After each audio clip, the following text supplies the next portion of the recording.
Hey, my name is Tomasz Poszetek, and in this video I would like to discuss and showcase you the Action.HTTP and Action auto-invoke that we have in Actionable Messages. Actionable Messages are those messages that we are able to build with adaptive cards, and we can send them to Outlook and Office 365 online Outlook as well. So to all those Outlook related clients that we have either on mobile or in web or on your desktops.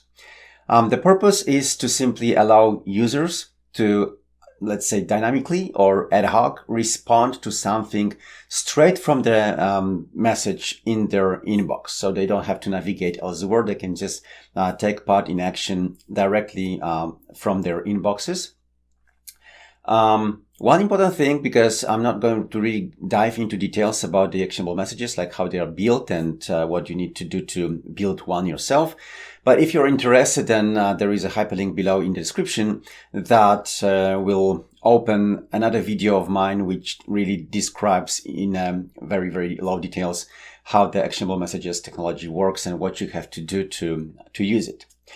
Now, that's it for the beginning. Let's go and I'll show you the content, right?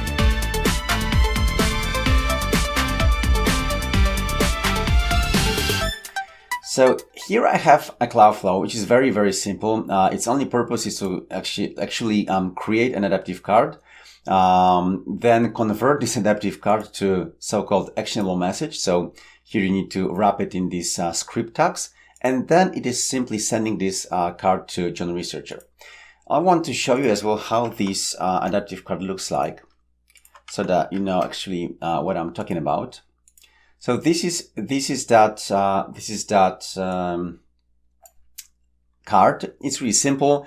Its purpose is to, for example, in this scenario, to send some invoice details to approver and then request their approval. However, in this scenario, all the data here is hard-coded, so it's not taken from like a Dataverse or any other system.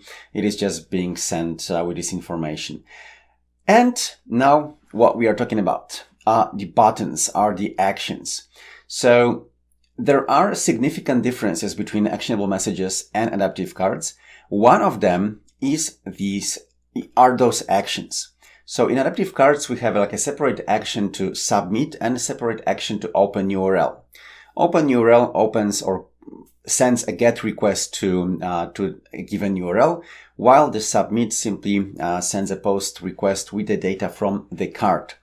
In adaptive cards, we are unable to define the target URL where we want to send that request, right? That's because once adaptive card is being generated by the host, by the bot, then all the requests that are being sent from this adaptive card are actually being sent first to the host, and then the host is processing them and doing some other actions. With actionable messages, things are slightly different, because here when we are speaking about the Action.HTTP, we are able not only to define the method, so we don't have like a separate action for post and for get. We just have one Action.HTTP. You can see here, this is this Action.HTTP present here. And in there, we are able to define the method. Plus, we are able to define the target URL, so where the data from this adaptive card will be sent once user hits button submit.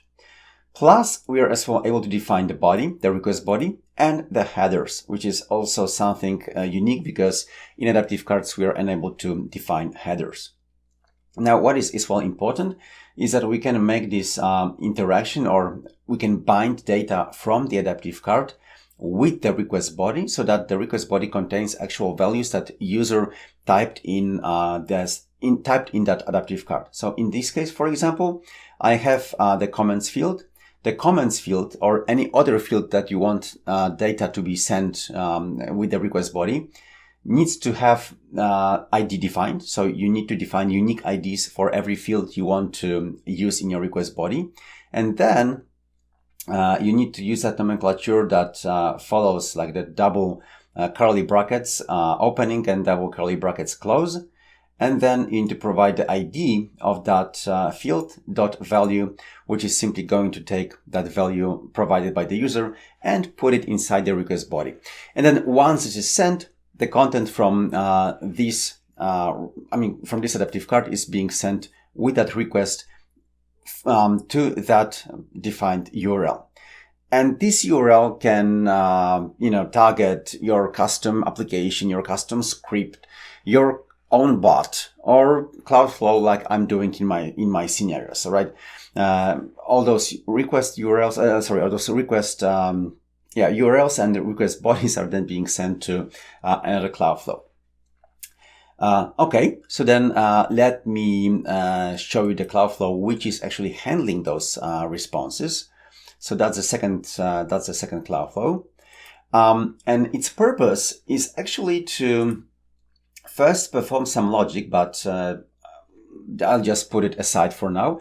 However, what is more important is that when a script or Cloudflow in this case is receiving that request from adaptive card, it is from this actionable message actually, it is able to either respond with just a message, like a small message being displayed somewhere in Outlook, usually below the message, or it is able to replace an existing adaptive card with a new adaptive card. In my scenario, the bot, the script is checking if the comments were provided for a rejection scenario, because despite the fact that you can actually set that the field is required, but then it will be required always. What I wanted to achieve was that the field is required only for the rejection scenario. So if comments are empty and user decided to reject that approval, then the Cloudflow is going to respond with this not accepted code and action status, or this small info below the card saying that please fill in comments. So the comments are required. So it's not going to replace the card with a new one. It's just going to display this information that the comments are required. Now, in the second scenario, if the scenario was approval, then the Cloudflow is going to send a new adaptive card that is having that header card update in body set to true, which means that an existing adaptive card is going to be replaced with this new one. Okay, so let me show you now how this works in production, let's say. So I'll test it, trigger it. And now I can navigate to John Researcher's inbox. Yeah, you heard that the mail has already arrived. So here is this new mail with actionable message. And what I can do is to simply say OK and hit approve, right? So right now, as you saw, the existing adaptive card has been collapsed and it was replaced with the new one. So let me navigate back to this flow that is handling this approval response. So here you can see that the content sent from this actionable message, it's just a schema. But the content sent from this actionable message, apart from all these headers that it contains, has that body which was defined as a request body that contains the comments taken from the comments field and the predefined or hard-coded outcome different for each scenario.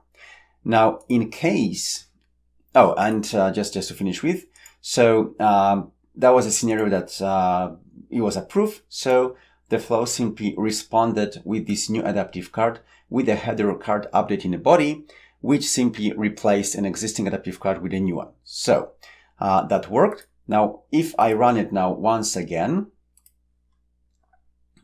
this time I'll just show you how the rejection scenario works. So now I switch back to John's inbox, and now I'd like to reject this task. However, I haven't provided comments, so here Cloudflow returned that response 406, so not accepted, with a comment, sorry, please fill in comments, right? So as long as the comments are empty, the Cloudflow is going to respond with this message that please fill in comments, and it will not actually allow me to complete the card.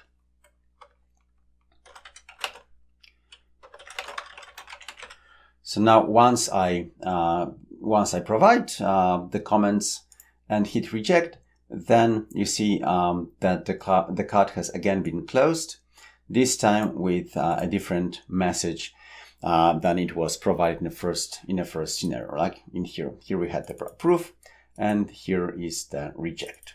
Okay, so that was the first scenario. So how we can send data from an actionable message to a host, right? To a script, to a Cloudflare, to whatever there is on the other side of the endpoint.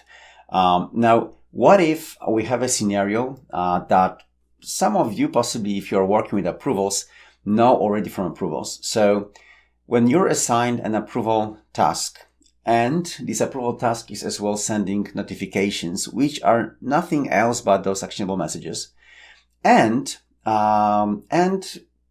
someone else has completed this approval already, then your Outlook will update, or maybe the message that contains the task assigned to you will be automatically updated once you open it, and changed so that you are not going to be able to complete that task again because it is already completed. Now, how to do that? That is as well very, very simple. And this time, it is using the method that is called autoInvoke. So what you have to do is to actually navigate to documentation. So you can find again down in the description a link to the autoInvoke description. However, you need to put under all the body and actions sections in the adaptive card design another section that is called the autoInvoke action. So that's it. I mean, that is something you have to put in. I'll copy and paste the code that I have prepared because I just don't want to type it really out of my memory so that I won't make any errors. So basically, as you can see here, this square bracket, it ends the section actions, right? So there's the second section. The square bracket above, it completes or ends the section body, right? So then the autoInvoke action is just like the third section or the third construction within that JSON. And what it contains is just the same simple definition of an action. However, this time it is not called an action. It is just called this autoInvoke action, but it as well contains a method. It as well contains the URL, the request URL, where the content is going to be sent. It as well contains a body. So here you can seal in some information, like, for example, approval ID or something that will let the script to identify from for example, approval process this request is coming from. So this is not data sent by the user, but this is the data automatically sent by the message itself. And, obviously the type and the headers, right? So the headers are always present. Now, if I save it and trigger it again,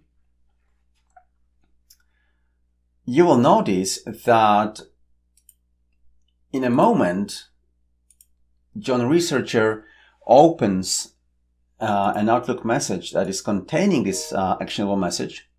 The message itself is going to be, let's say, closed, right? So he will not see this kind of message. I mean, he will see this kind of message for a very short while.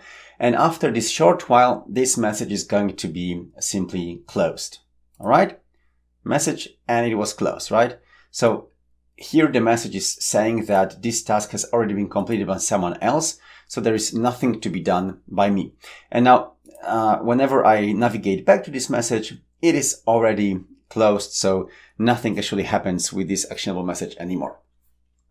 Very simple, but it's really powerful whenever you're thinking about using actionable messages to any of these scenarios which are involving more than one participant.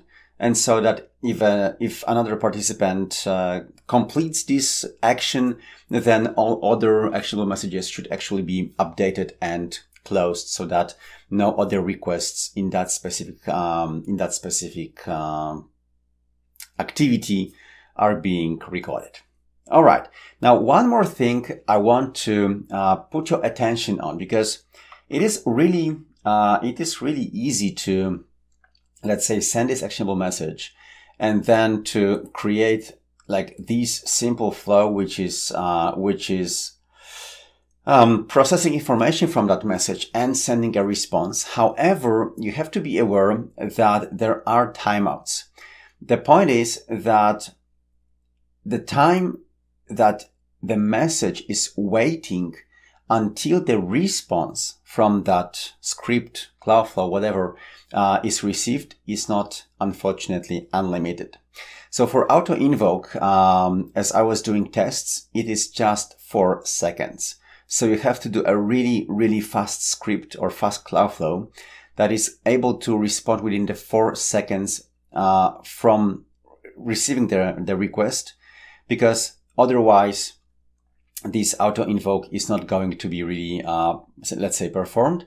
And then when speaking about the buttons, about pressing approve or reject, then here the timeout is only 15 seconds. And so again, after 15 seconds after pressing the button, if the response is not received, the message is not going to be updated. There is nothing going to happen apart from seeing an error message. So let me show you how this is going now to work. So first I'll put here a delay. And let's say it's going to be like 20 seconds.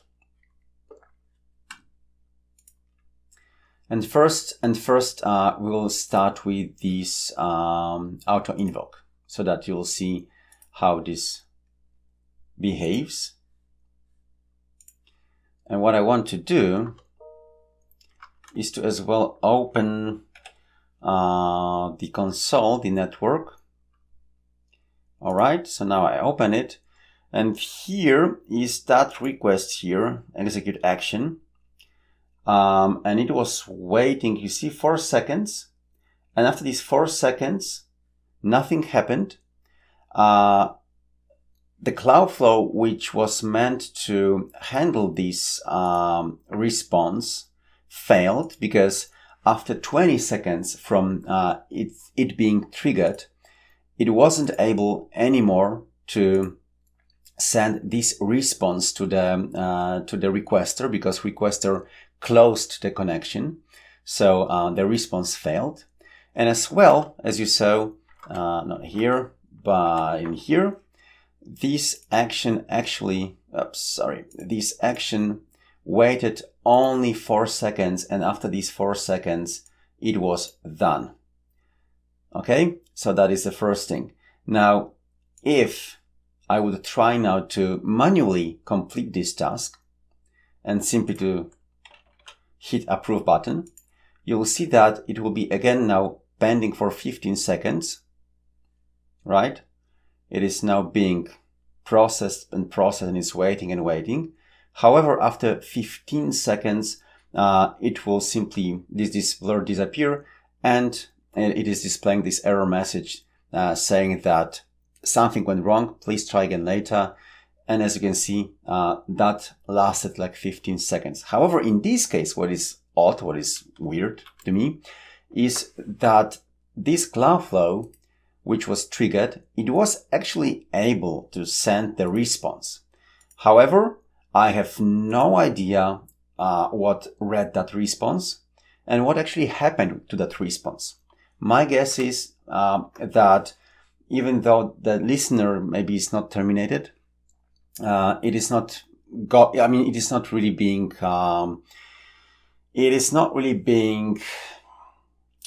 processed, used anymore. So the response, even if it is received after those 15 seconds, is not actually being executed. So as you see, the card is still displayed as it used to be before hitting the approve button.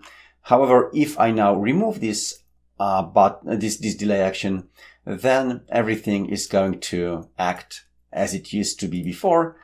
So I will be able to hit the approve button and to simply complete this task.